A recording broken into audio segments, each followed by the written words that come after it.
Accord de puissance, chapitre 5.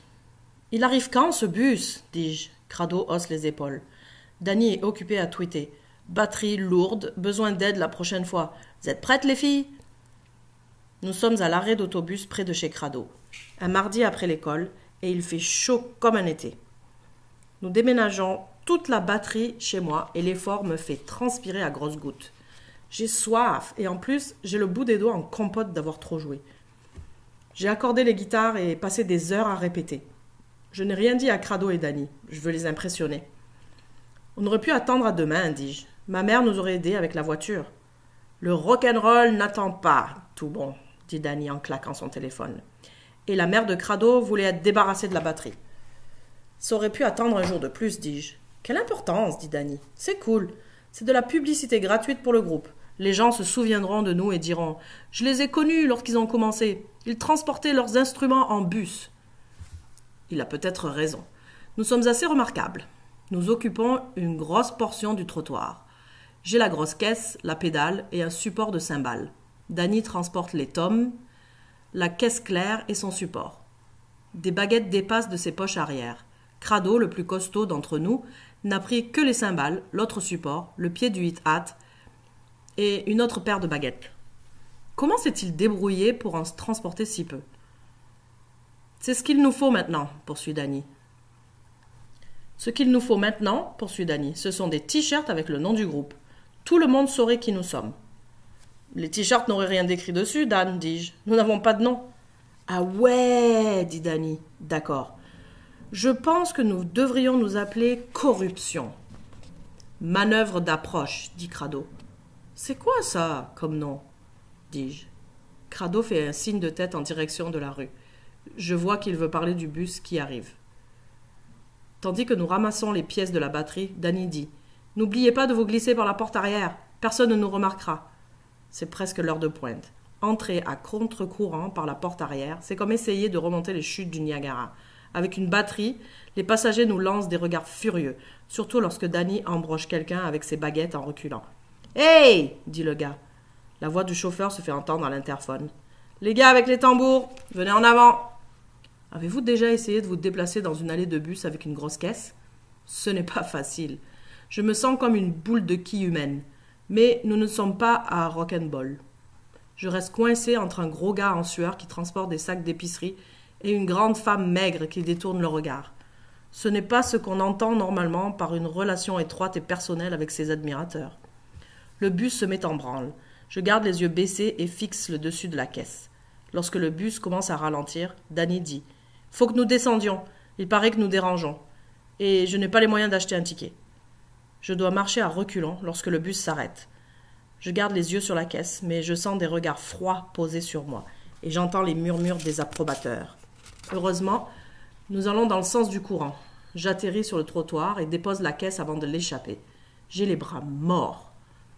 Je gage qu'eux se rappelleront de nous, même sans t-shirt, dit Dany. Décollage, dit Crado. De quoi parles-tu, dis-je. Du nom du groupe, dit Crado. Il ne me semble pas fatigué du tout. Dan est occupé à tweeter. Ça me plaît, dit-il. Que pensez-vous de... Il ne termine pas sa phrase, perdu dans ses pensées. Nous devons marcher jusqu'à chez moi. À chaque halte, Dany envoie des tweets sur notre position au cas où des filles voudraient se précipiter à notre aide. Peine perdue. Dis donc, Dan, dis-je. Peut-être que tu n'as pas bien communiqué notre position. Ah, tout bon, tu vas voir, dit Dany. Dans un mois, les filles vont se précipiter sur nous comme des mouches sur du miel. C'est à peu près le temps que ça va nous prendre pour nous rendre chez moi, dis-je. Dany change de sujet. Je pense que nous devrions nous appeler les sportifs et porter des supports athlétiques comme les Chili Peppers. Spitfire, dit Crado. Dany secoue la tête. Ça ferait groupe de reprises de Kiss. Ouf, cette caisse est lourde. Crado secoue la tête à son tour, mais ne dit rien. Nous marchons tout en suggérant des noms. Puis nous titubons en suggérant des noms. Dany et moi, du moins, titubons. Crado ne transpire même pas. Crado propose Solaire et Escadron, puis Commando. J'aime bien Commando. Dany n'aime pas. Crado propose de nouveau Décollage. Je me creuse la tête pour trouver un nom intéressant. Tous les noms auxquels je pense sont déjà pris. Au moment où nous arrivons à ma rue, nous hésitons entre les sportifs et décollage. Finalement, je me range du côté de Crado et opte pour décollage. Les supports athlétiques, c'était une blague, dit Danny. Ce sera donc décollage pour l'instant, dis-je. Ça ne peut pas être juste pour l'instant, dit Danny. Il faut créer une page MySpace, télécharger des photos, mentionner les musiciens qui nous sont influencés. Il a raison, je déteste qu'il ait raison. Je déteste encore plus transporter une grosse caisse. Heureusement, nous sommes presque arrivés chez moi. Décollage, dis-je de nouveau en déposant la caisse sur la première marche du perron. Mes doigts restent pliés. Archie nous observe du haut des marches. Dommage qu'Archie ne puisse pas se servir d'un appareil photo, dit Danny. Il pourrait prendre notre première photo de groupe. Puis, il laisse tomber la caisse claire sur le gazon. « Hey !» dit Crado. « Désolé. » Danny dépose les autres instruments et se remet à tweeter. « Bon, nos influences ?» Je sens que mon cerveau se remet à fonctionner. « Nirvana, dis-je. Billy Talent. Green Day. Chili Peppers. Doors. Alexis on Fire. Led Zepp. Slayer. Hendrix, dit Danny. Ses pouces font du 100 à l'heure. Nous trouvons d'autres noms. C'est cool de faire comme si nous étions de vrais musiciens et de nommer des groupes auxquels nous voulons ressembler. J'imagine notre vidéo. Je me vois jouant sur une scène.